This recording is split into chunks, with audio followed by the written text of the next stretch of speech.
Well, welcome. We are happy to be here again, guys. Welcome to another Tactical Tuesday. This is our first Ask Me Anything in probably about 2.5 years. So it's been a hot minute. So welcome everybody. Thank you for your questions. I find it really interesting that everyone's submitting their questions privately. And isn't that so interesting? Because we had lots of questions come in, but yet none of them were public. They were all private. So, um, guys, it's funny. Before I would have been like, no, like group learning is for everyone. But I think that's the environment that we're in, and it tells me a lot about that. What do you think, Ange? Like, didn't it feel Yeah, I totally agree. There was a lot of request for anonymity, and I get that. I don't know if in part it was protection for self, protection for others. Maybe just didn't want to put it out publicly. It's vulnerable. Like we understand asking questions are vulnerable, and some of these are not super light questions. So I'm excited to hit them tonight. they are not late? I would agree. All right. So let's dive in. Okay, no, I am turning over a bit of a new leaf, and I am going to hit up all my things. If you're on the replay, please type in replay. We are trying to get a feel for. Now we've got the stats on the back end. We've got the stats of how many people watch the replays and for how long you watch them and all that stuff through the week.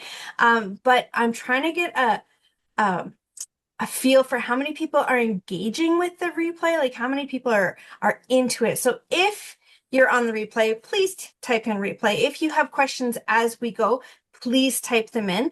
Facebook is lovely and has their tech issues. Sometimes it works, sometimes it doesn't, but we've got 3 people monitoring so that we can get those questions. If, though, for some reason we miss it, we will go back in after and take a look at it, and we will still answer your question.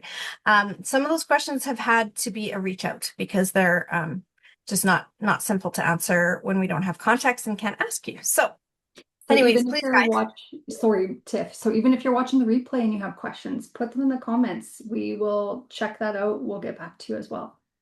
Yeah, absolutely. And if it's a little bit past, like it's say it's 4 or 5 days past, just tag one of us in it too, so that helps get us a little bit of attention. All right. Do we have any confirmation of whether or not we are live? We really should be. No, I not don't. watching the Facebook yet. It All looks like right. we're live. Yep. Okay. I still don't see it, but I'm just gonna go with it and trust it that we are. Okay. Let's go. What's Okay. our first question? Okay. We're going to start with a fairly easy one. So this is a landlording question. This Hmm. individual has a tenant that brought a dog into a no pet suite in Alberta. So that's important to know. It's a It no is. pet property. What are their rights as a landlord? They want the dog out. Okay, so okay, so this is the beautiful part about Alberta. Now, if you're not in Alberta, you do need to check your landlord legislation. But Alberta, what I do know is that if in your lease, well, actually, here's the beauty. Whether it's in your lease or not, if it isn't supplied, the RTA will support you. So if you have said in your lease that you do not accept pets and they've brought a pet in, um, that is breach of lease. You can cancel the lease. They have broke the lease actually, and you can ask them to leave.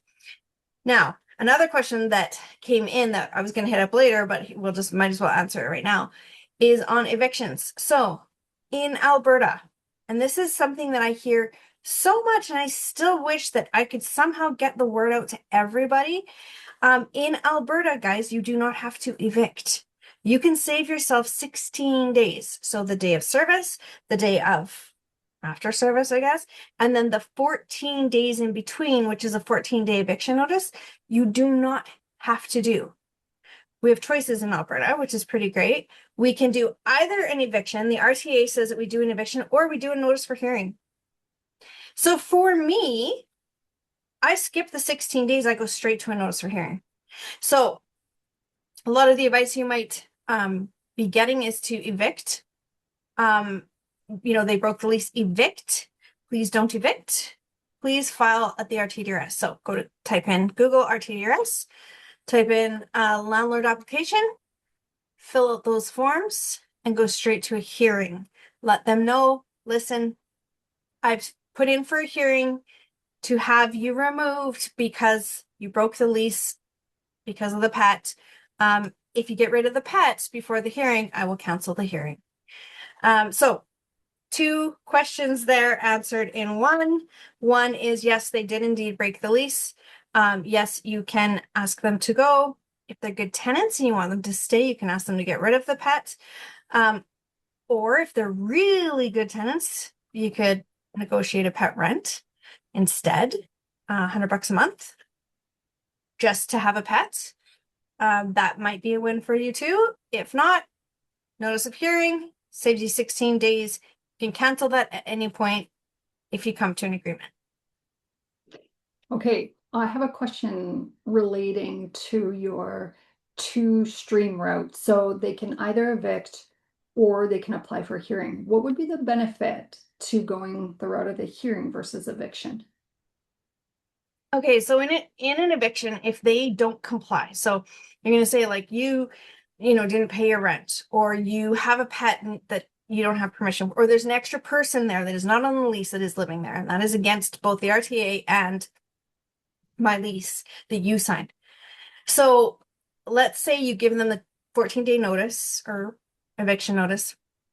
There's a day of flex on each side, so that really takes away 16 days of your life. If they don't comply, in order for you to get like a solution, you're gonna have to go for a hearing anyway. Ah, okay. So what it does is it cuts out that 16-day situation. Hearings in Alberta are between, let's say, 3 and 5 weeks on average. So you're gonna have a wait anyway. So in that time, if you come to a solution, like I have really good tenants that I've said to them, listen, like we're friends, like I'm on your side, that. I want you to stay, but I have to do things legally and I want to make sure I'm doing them. So I have filed a hearing. Don't worry, we'll work it out before then and I'll cancel it if that's the case. You will have to pay the $75 for the hearing charge, but that's all that will happen. It won't affect your credit, etc. Blah, blah, blah, blah, blah. So it saves you 16 days and it jumps you a process that you're going to actually have to do anyway if they don't comply. And probably, yeah, we de-escalate the situation. See, here are walls up versus here's a huge difference. Yeah. I kind of missed a little bit of that, but I think you're saying that it's just kind of a nice way to keep things like keep things on your on even keel where you're both still. Okay.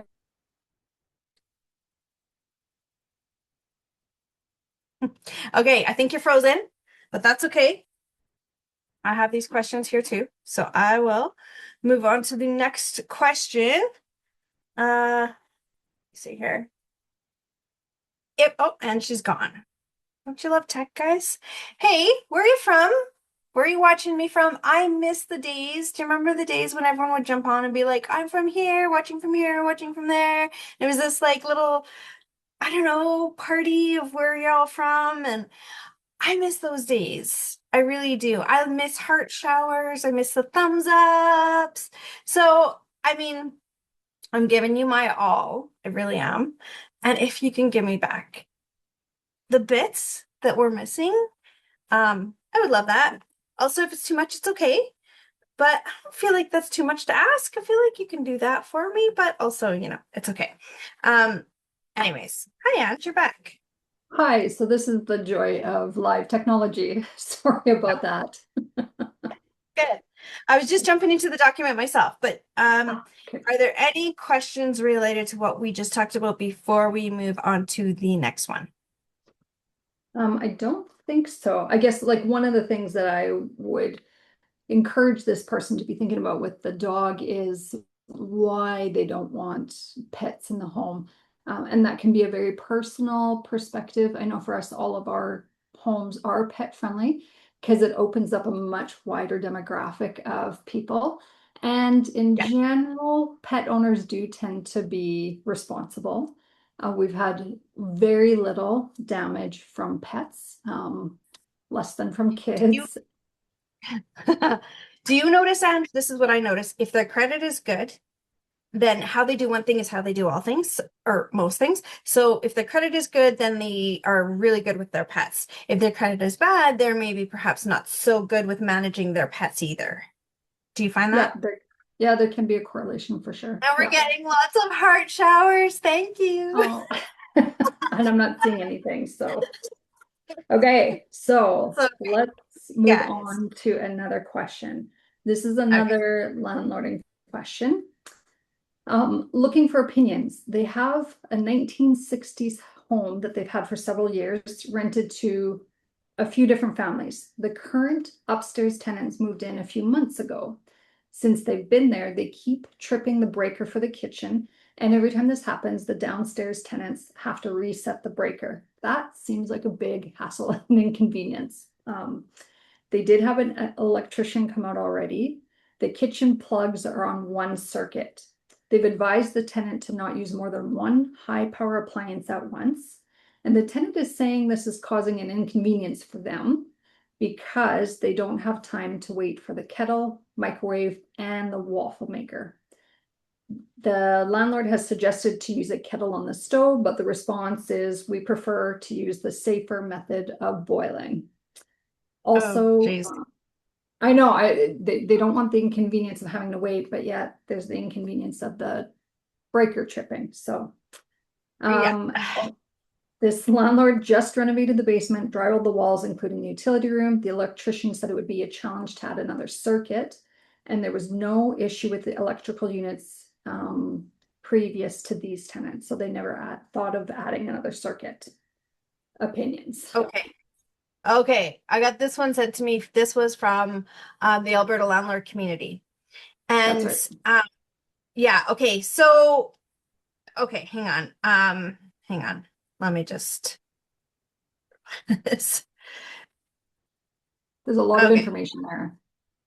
Okay, yeah. So okay, so I mean this comes down to like, okay, what ideally what should you do? You should add another breaker box where you can get more breakers in, but that's expensive.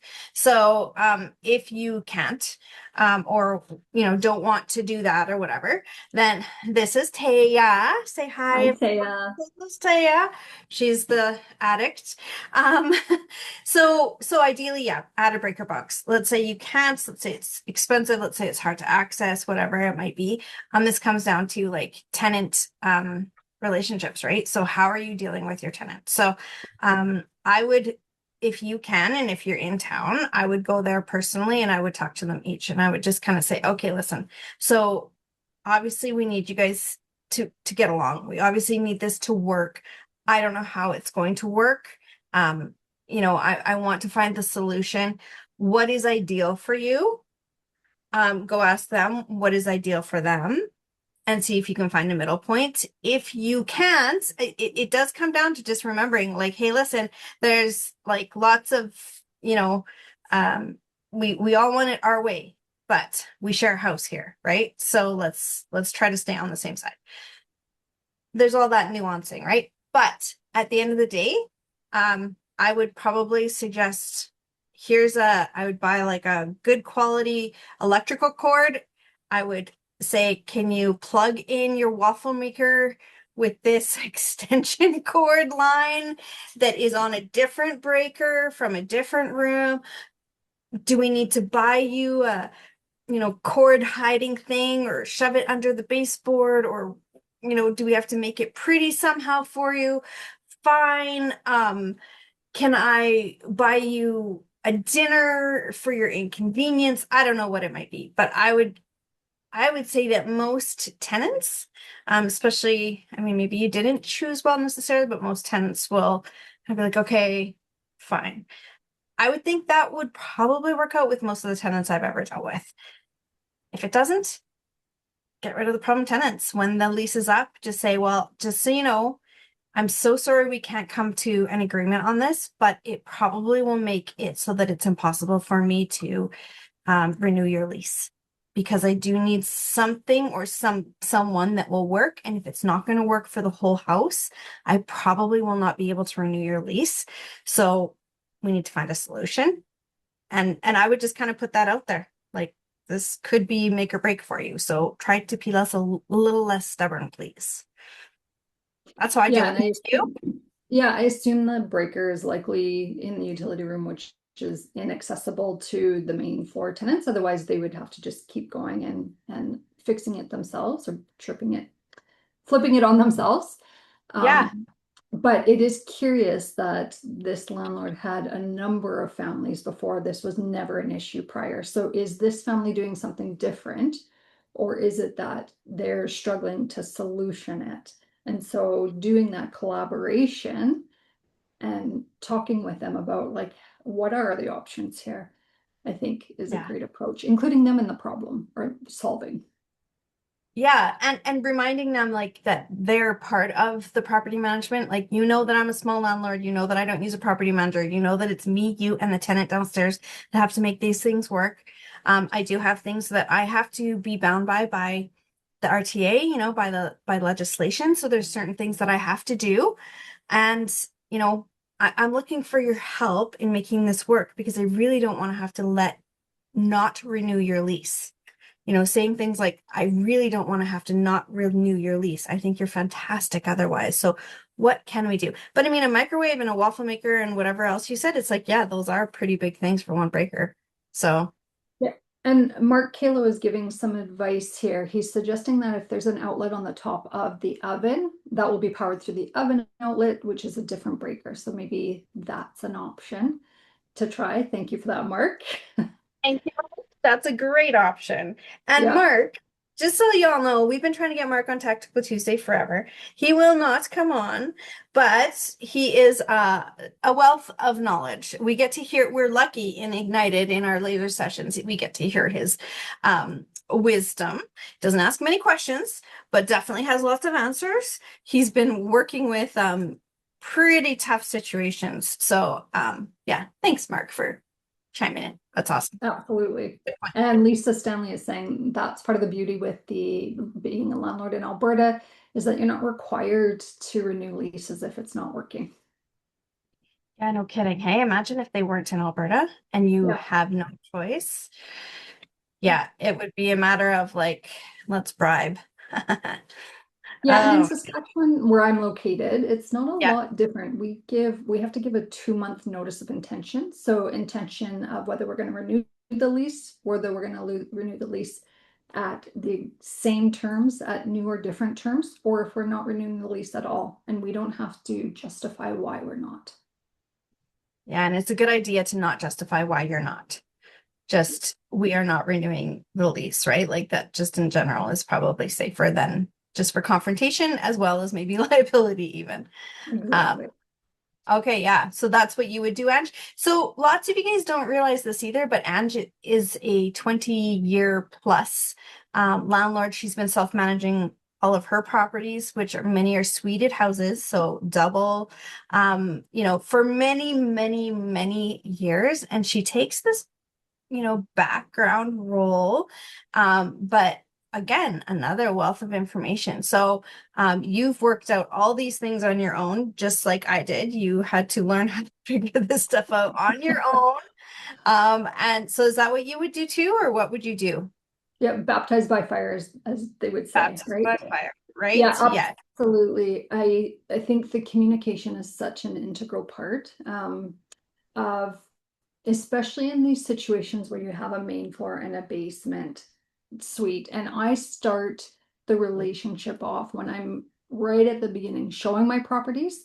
I say that I don't want to get involved. Like I want you to develop a relationship, share your phone numbers, you know, Hmm. cooperate around the property. If fire alarms are going off, then you can contact one another. So I do expect you to be neighbors and to be working things out. I will intervene if you need me to, but that's not ideal. So that's how I Right. try and handle it right at the beginning before tenancy Yeah. even begins. Okay. Yeah. So that's a really good point too, is kind of setting the foundation of this isn't really my problem, this is your problem. I do like saying like that we do like cooperative property management. In other words, like we all have to make this work. Yeah. And kind of it yeah, definitely including that from the beginning. So I just finally got to be able to see our live feeds. So Corey is back in Calgary. Corey and Colin are home from El Salvador. I've always wanted to go there. I am going to go there. But welcome home, Miss Corey. Yay. Uh, Mark, what a great suggestion. And Lisa, yes, the beauty of Alberta. Janie, hey, from Ontario.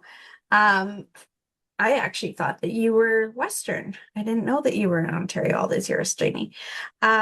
Fritz, Robin, Craig. Yeah. So thanks guys for saying hi. Thanks for all the heart showers. Stephen. Yeah. Okay. All right, let's move on Okay. to the next question. Yeah. Okay. So Fritz Villegas. So she is one of our Ignited members. We love Fritz. She is Love Fritz. asking, when is it practical to use a corp for mainly passive investing versus under your personal name? Yeah, okay. So here's the, forever always caveat is I'm not an accountant. You should talk to your accountant 100% for sure. But what I can speak to is what what I do or whatever. So generally speaking, our accountant does suggest, Fritz. I love your new word for the year, by the way, Fritz. But our accountant does suggest that, at a certain asset point, so a net worth point, you would move into a corporation. In general, 750,000-ish could be a nice rule of thumb, but it all does depend on your structure, how you're, set up, all that kind of stuff. But I happen to know with you, because I know you a little bit better, is that you do have, properties that you're running yourself, properties that you've got going on. These are things that have been kind of stabilized. They're already kind of sitting. So because of that,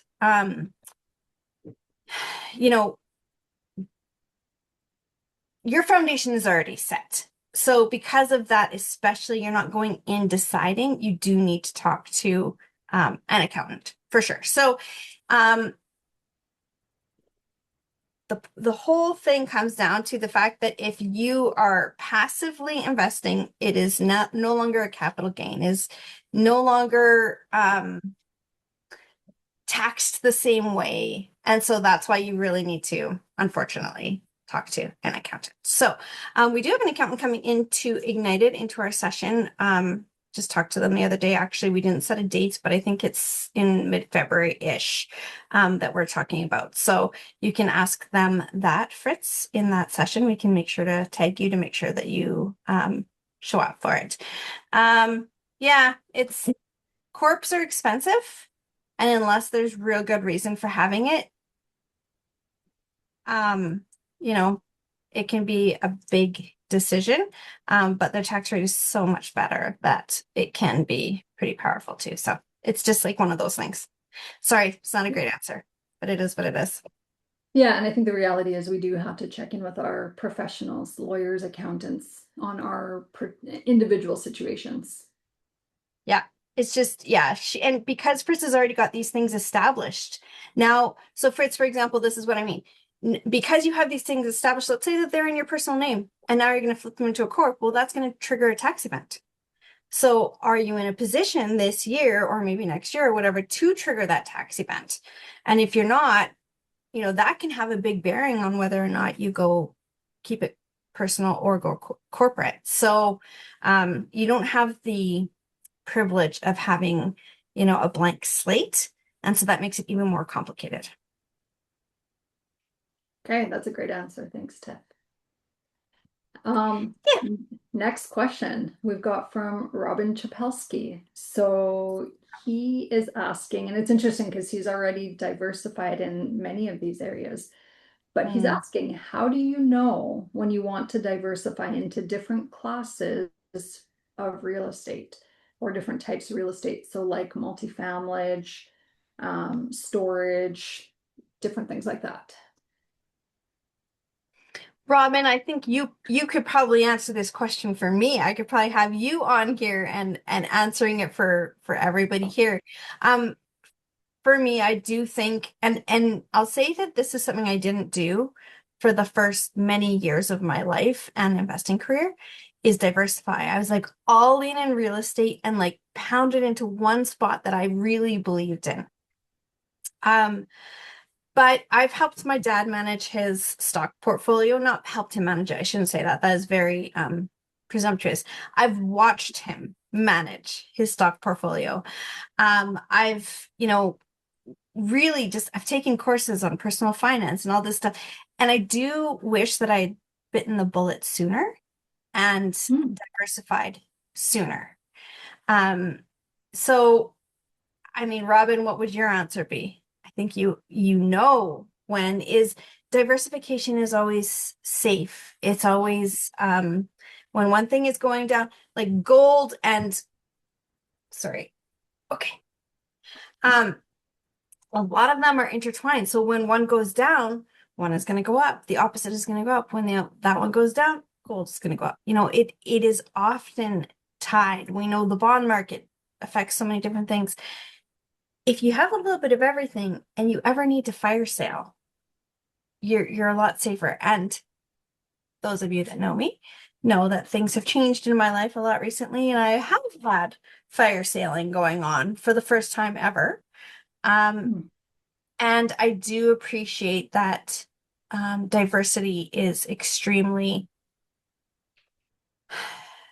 I wish I had gotten into it sooner myself. So, um, I say do it. Like, do it all. But Robin, I'd be really actually interested to hear your answer to that question because I'm legit interested to hear what you're doing. Robin's a brilliant investor in my mind. He's just all over so great. But yeah. Yeah.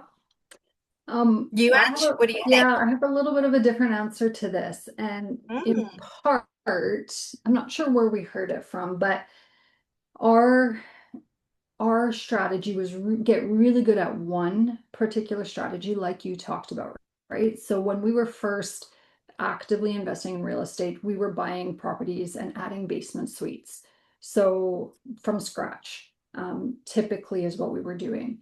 And so we did a number of those. One of those we did as a new build with the basement suite, but that value add kind of burr idea. And yeah. for us, we knew it was time for us to diversify our scale when we got really good at that. And we wanted the experience of kind of leveling up, trying something different. When we felt a little bit more comfortable to take other and different risks. Um, Now, as far as diversifying, like something that I've talked with people about is we are almost exclusively in real estate with regards to our investments now. Yeah. But we feel diversified within real estate investing. Hmm. And that's because we employ a number of different strategies now. So, we do private lending, we do multifamily, we do the single family value add strategy. So we feel comfortable with that. That's part of our risk tolerance because we know real estate and we're very comfortable with real estate. And we do risk mitigation within our real estate investing. Our RSPs did nothing for us. In fact, we've ended up losing them, unfortunately, through real estate investing, but using a strategy and um, probably not doing our diligence as well as we should have. So that was a big learning for us. And it's not to say we wouldn't do it again. Um, yeah. I love that. I actually really love that because I think that our worst day can turn into our best day, right? Is that Tony Robbins? Our worst day can turn into our best day. But we go in the second time smarter. So yeah. And you know what, Ange, to your point, one of the probably the smartest investors that I have worked with and been involved with for many years. He's also a very behind the scenes. He was a money partner for us. He has diversified in real estate across Canada and even into the US a little bit, though he doesn't recommend that at this time. But he, for him, at different stages, he was in Ontario and in Alberta very big, and then in the Maritimes as well. Um, he also was up in Yellowknife. So, he diversified. So if and when things happened, for example, his anyway, stuff in his life happened, and he wanted to move things around, get a little bit of chunks of change. He just went into the market that was doing the best at that time Yeah. and sold then. And that happened to be Ontario. And so he actually liquidated all of Ontario and he had a ton there right at the right time. He pumped it up into different areas, plus took his chunks of change. And now he's buying back into Ontario. Yeah. And so because he had that diversity, he was able to do that. I too, I have investments across Canada now. Never had that before.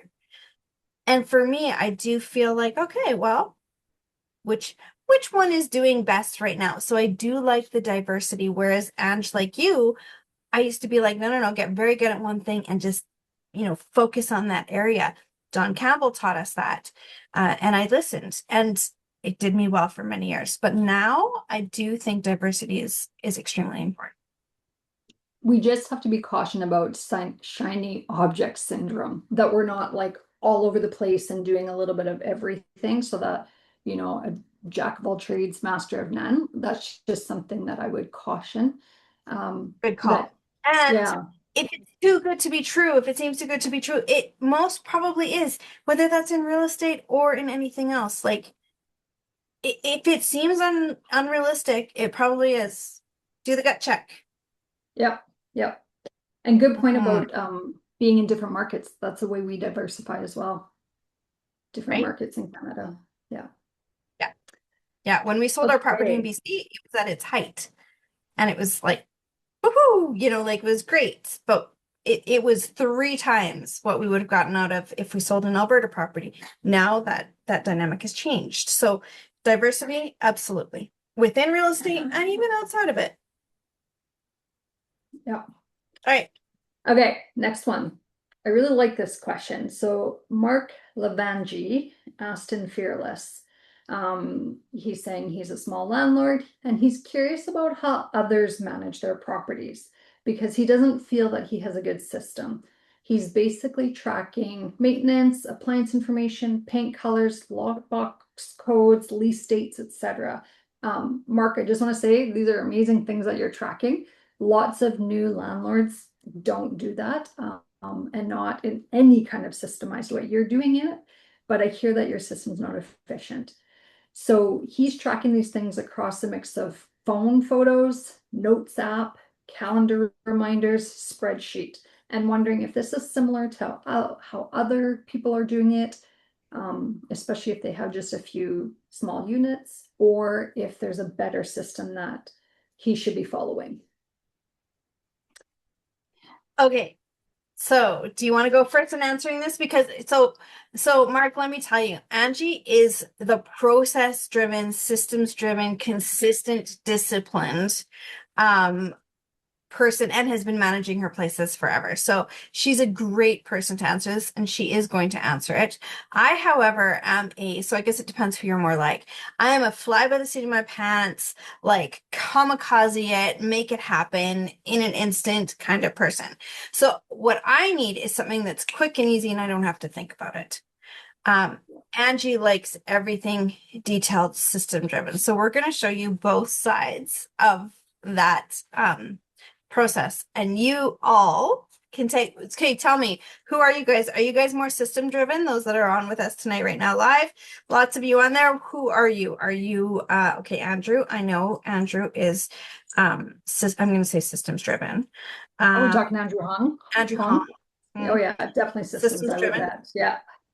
right? Dawn, I'm gonna say you're more like me, Dawn. Stephen, I don't know yet. He's new to Ignited. I don't actually know yet. Craig is definitely just fly by the seat of his pants, make it happen kind of guy. So anyways, Kate, put in the chat, guys, for me. Who are you? Are you more systems driven or are you more fly by the seat of your pants, make it happen? Corrine is saying that you and she are soul sisters. Fly by the seat of your pants. Boom. Let's just like make it happen and we will figure it out along the way. Very true, Corey. Okay, so what do you do, Ange? You go first. Because it's going to be the Okay, better well, answer. I'll give you my kamikaze answer. okay, no, I have to be totally honest here. This is an area that I need improvement because I have focused so much on other parts of the business. So I'm actually getting better and better at this within systemizing because I know my business so well. I have what Mhm. works for me, but I know if something happened to me or if somebody needed to take over, they wouldn't have been easily able to just take on what I do because they can't get inside my head. So with every tenant, with every lease, I'm getting better and better. Mark, I use a variety of the strategies that you talk about as well. So I happen to be a bit old school. I like good old-fashioned paper, and I'm working to improve that and also do a hybrid of the Google Drive is what really works for me. So within Mm, the drive, I will have each of my properties. Within each of my properties, I will have different folders for photos, lease agreements, current, past tenants, um, all of those kinds of pieces. The move-in checklist, right? So that I can easily reference them and I can access that from anywhere. So I don't have to be on my laptop at home, which is where I used to keep these drives and folders. I also have a physical binder for each property. So that would contain the original documents for purchase, anytime there's mortgage changes, renewals, updates. I keep physical copies as well of lease agreements and different things like that. Um, Tenancy decisions, like when I've had to go to the residential tenancy board, that would all be in there also. okay. Okay. Can I tell you I'm happy to hear this because I'll tell you what, I answered a question in Ignited one time. This was a good, well, 3 years ago. I was gone for so long, right? But and I got made fun of for my answer because my answer was all paper-based. But I'm like, hey, it works. And I have it with me in my I never am without the answer. So why not? Anyways. So I'm And I really happy. used to carry a huge binder with me Oh because it was yeah. all in there. But as we acquired more properties, that was no longer um, really reasonable for me to do. I'd have to have a Right. big box in my car. Right, Um, right, right.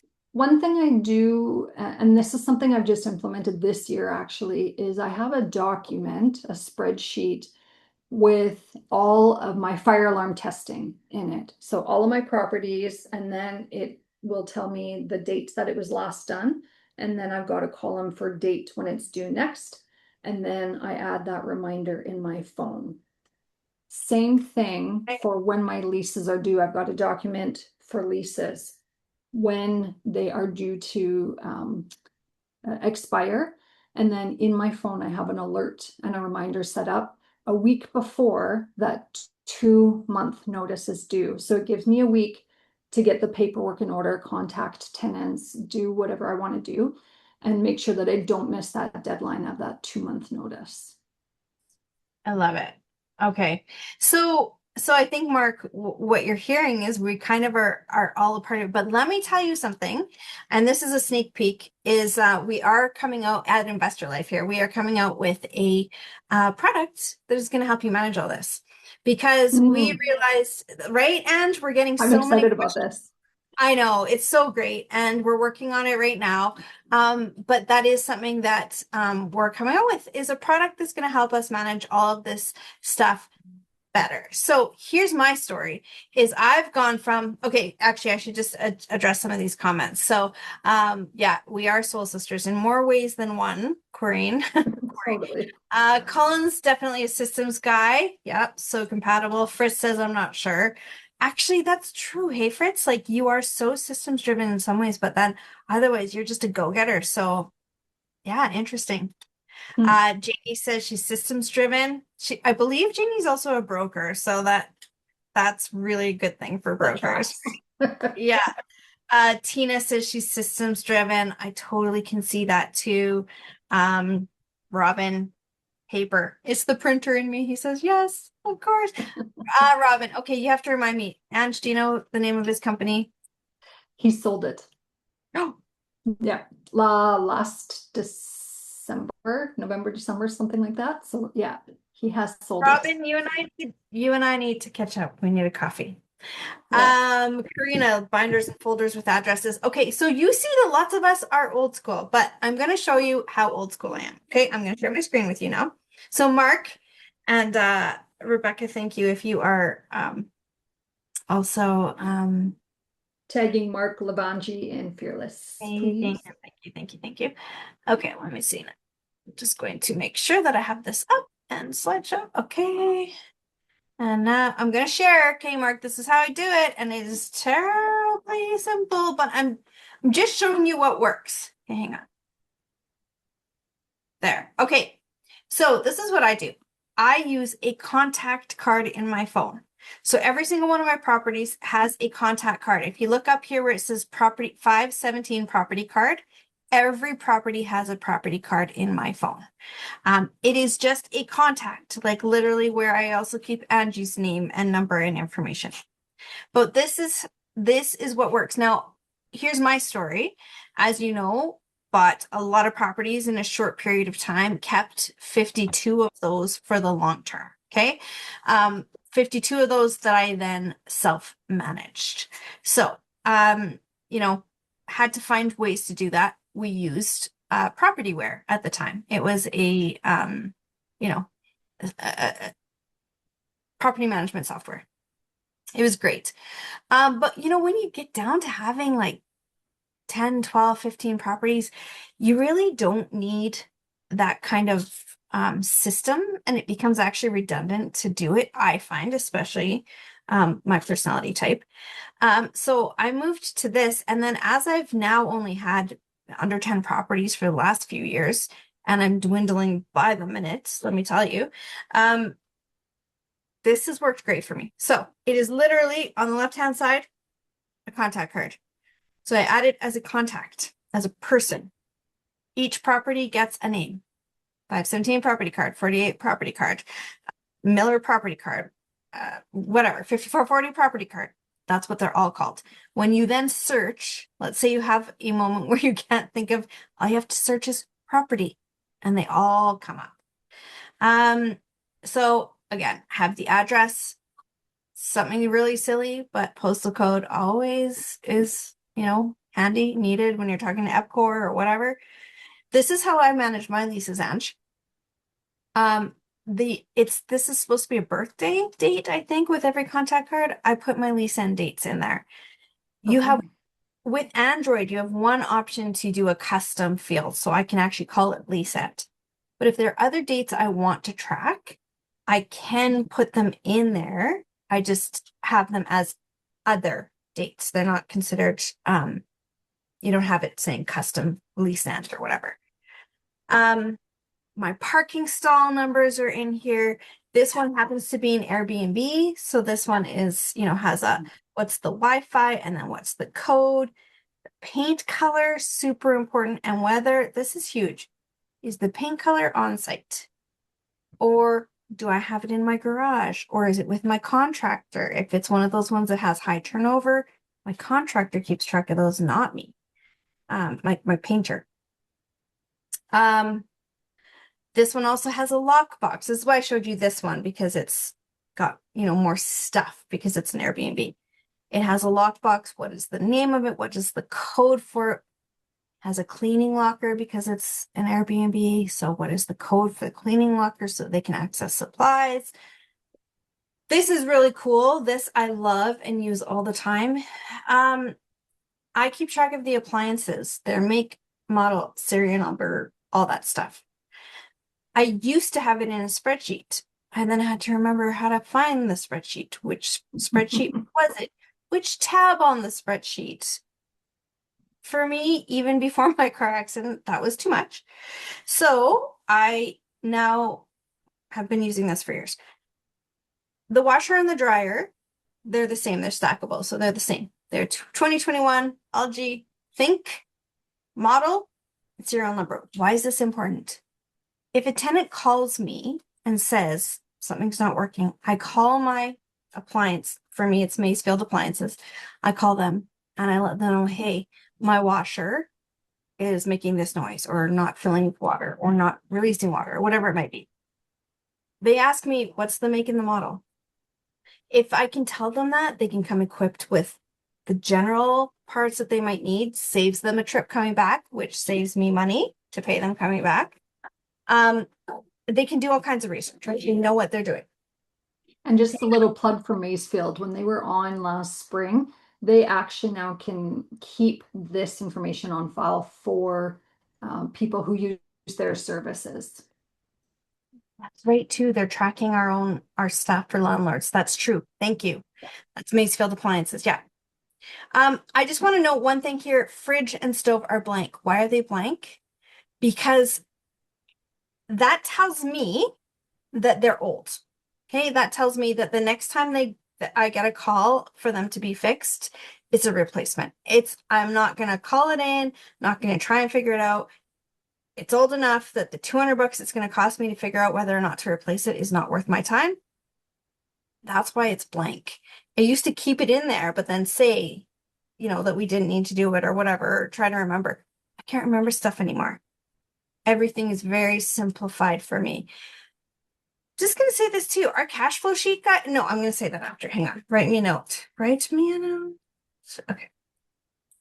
Um, okay. Any upcoming information that I need to remember? Assessments that are coming, whatever it might be, work that's being done, all these things, just to remind me of things, even personal notes on my tenants.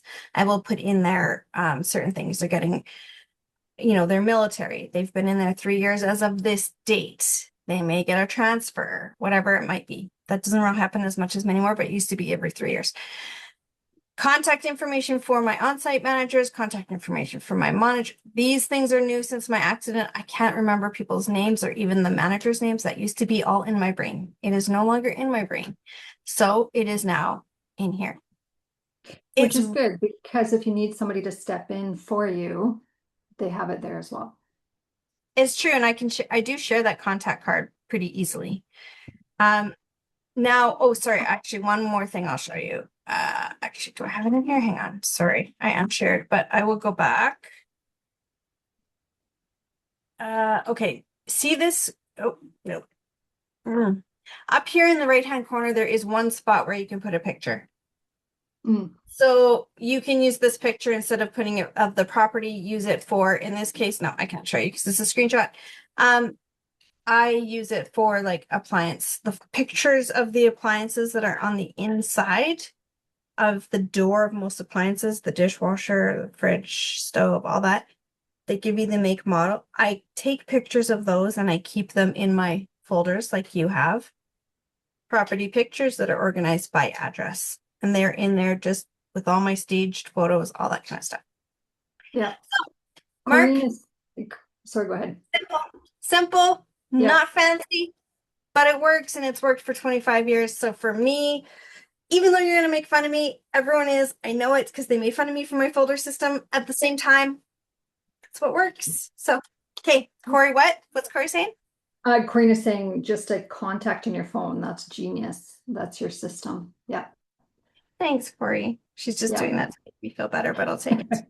So what I want to do is invite you, if you have a system, please share it in the comments in the live here. We'd love to hear what you guys do. We'll share that information in Fearless as well. Mark will get access to it, so he'll get some more ideas. Awesome. Okay. I know we're getting close to time. We've got some really good questions here that I actually think could be a full new Tactical Tuesday in and of itself. But we have Anonymous asking, what makes a good partner, working and financial partner? So I'm going to go back to my old analogy from the very beginning of it's similar to dating. It's similar to any other relationship, BFFs or romantic relation. It's generally speaking, it's two different people bringing complementary assets to a relationship. So in the context of real estate, so they should have what you don't have. If they have what you have already, in my personal opinion, things don't go as well. If they are the go-getters and getting their hands dirty, they might be getting their hands dirty in a different spot that you are. And that's what that's what you're supposed to bring to the table. Opposing but complementary is what I have seen works best. Now, I will say people are arguing with me about that lately a lot in the investor world, and that's okay. But I do think that it is based on what you bring to the table being opposing to what they bring to the table. Ange, what do you think? Yeah, and I think essentially what you're saying is having really clearly defined roles as well. So whatever partnership you decide to enter is making sure that everybody each has their own lane, essentially. Something that you have talked about lots in the past is like alignment, compatibility and goals, values being compatible as well. So making sure that while you may have some complementary skill sets, that there is some shared vision, shared goal, shared direction that you're headed in. Yeah, let me give you an example of that. So years and years ago, I had good tenant. They were great, actually. They were fantastic, but things went really rough in her life. Her husband kind of had a mental breakdown. She had an autistic son. And she just wasn't able to pay rent anymore. Literally not able to pay rent. And so, my automatic is, listen, I will support you. I will do whatever I can for you. However, I had a joint venture partner, financial partner on this property. So I couldn't just make that call.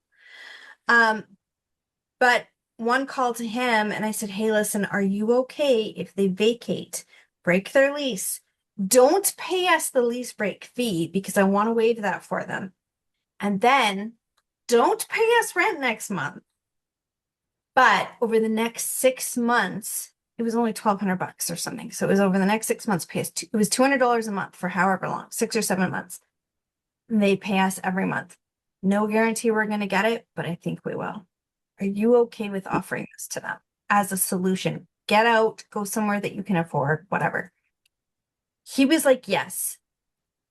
I'll tell you what, next property I found, he was my first call and he partnered with me on that property. I didn't put it out there to everyone and first come, first serve. He was my first call because we aligned on different matters than just finances, right? So that's a good example of what you're just saying. Yeah. Okay, another question related to partnerships. How do you decide if it's time to fire a JV partner?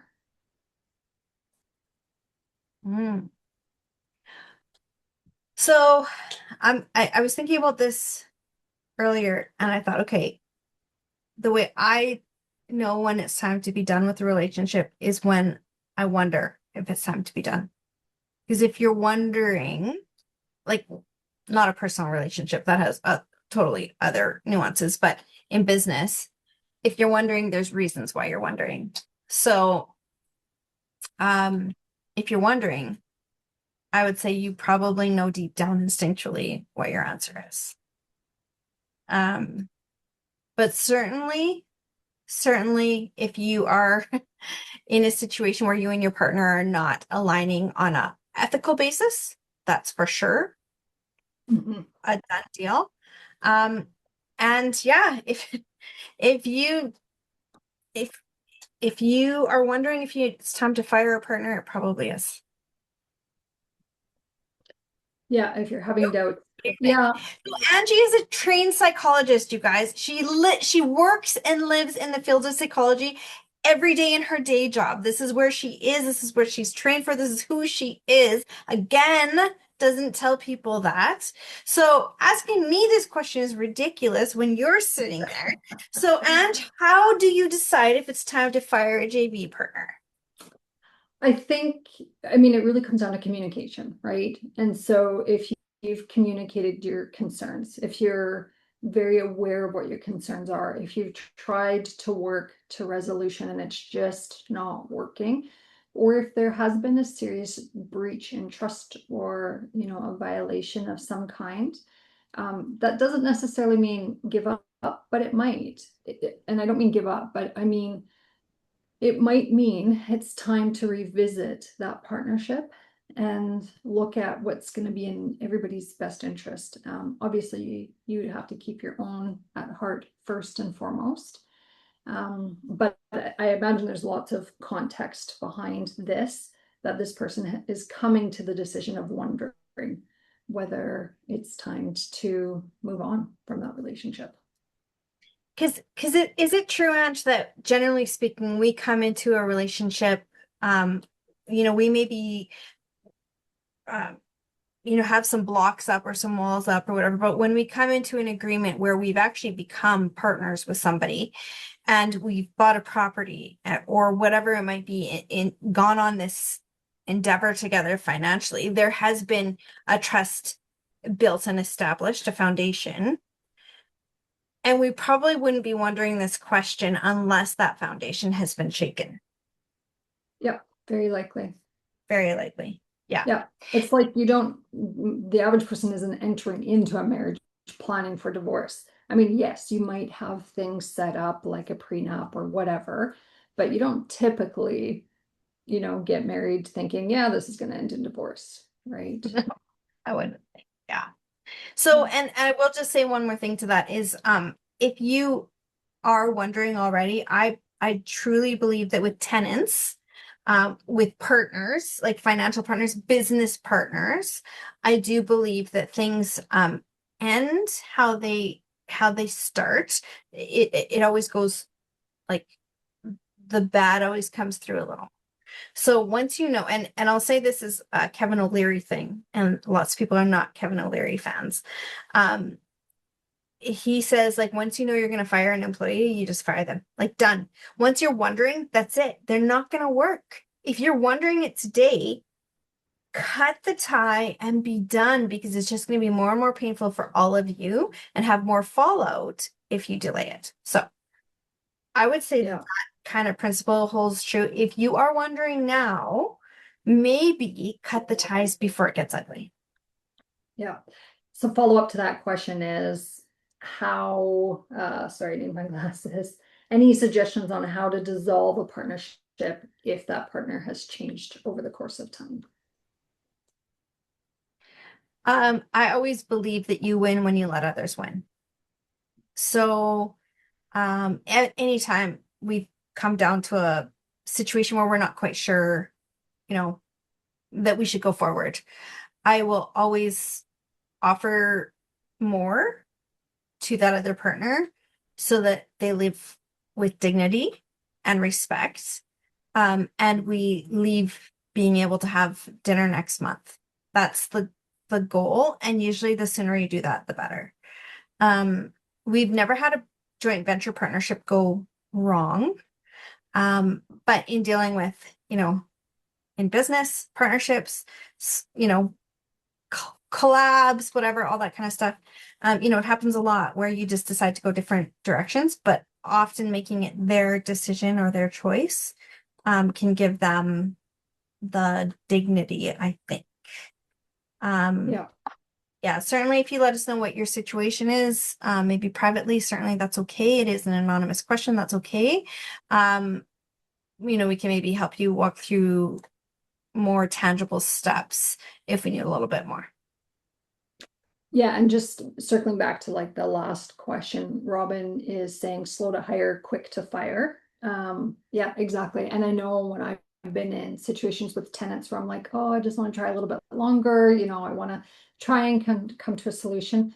It's inevitably always ended where I've had to end the relationship. So trusting your gut there as well. Right? Yeah. And I hate that with tenants, especially because to me, we're offering them an opportunity to, that maybe others wouldn't be so kind about. But yeah, I agree. It when it's gonna end, it's gonna end. Yeah. Yeah. All right. I We know we are still have some more good questions, so I there. may reach out to answer some of them that came in sort of anonymously, privately, but we'll make sure we get the questions that we didn't get to answered. Again, I'm going to say this for those that weren't on at the very beginning. It is so interesting to me that used to be our Ask Us Anything would come in uh, organically, just as we're going. Like we didn't even know any questions. We did ask for some to be pre-submitted. They all got pre-submitted pretty much anonymously. And so that just shows me the climate that's out there that I've come back to in the last year is this one of kind of fear and distrust and needing some anonymity. So if that's what you need, that's okay. Reach out and yeah, we're here. That's the new climate. And so we're going to adjust to that. So, yeah. All right, guys, what do we have next week, Ange? We have Front Lobby joining us to share about their services next week. Okay, and I just had a call with them yesterday, and really interesting the stuff that they've added since, because I was like, okay, I was away for 22 months, and it's been like whatever 10 months since, and what the heck, you guys are completely different. So if you thought you knew Front Lobby, let me tell you, there's a whole lot more to them, and I will definitely be buying a membership in them. It is not very expensive at all. It's actually insanely great and lots of upside to it. So, okay, so Front Lobby next week. Ignited, we will see you over in Laser right away here. And the rest of you guys, thank you for joining and thanks for your energy. I love seeing all the love and all the hearts showers and all that kind of stuff. You guys are awesome. And thanks for the great questions as well. Yes, thank you for the good questions. Yes. And anonymous is just fine. We're totally cool with that. All right. Yeah. Cheers, everyone, and we will see you next week for Front Lobby.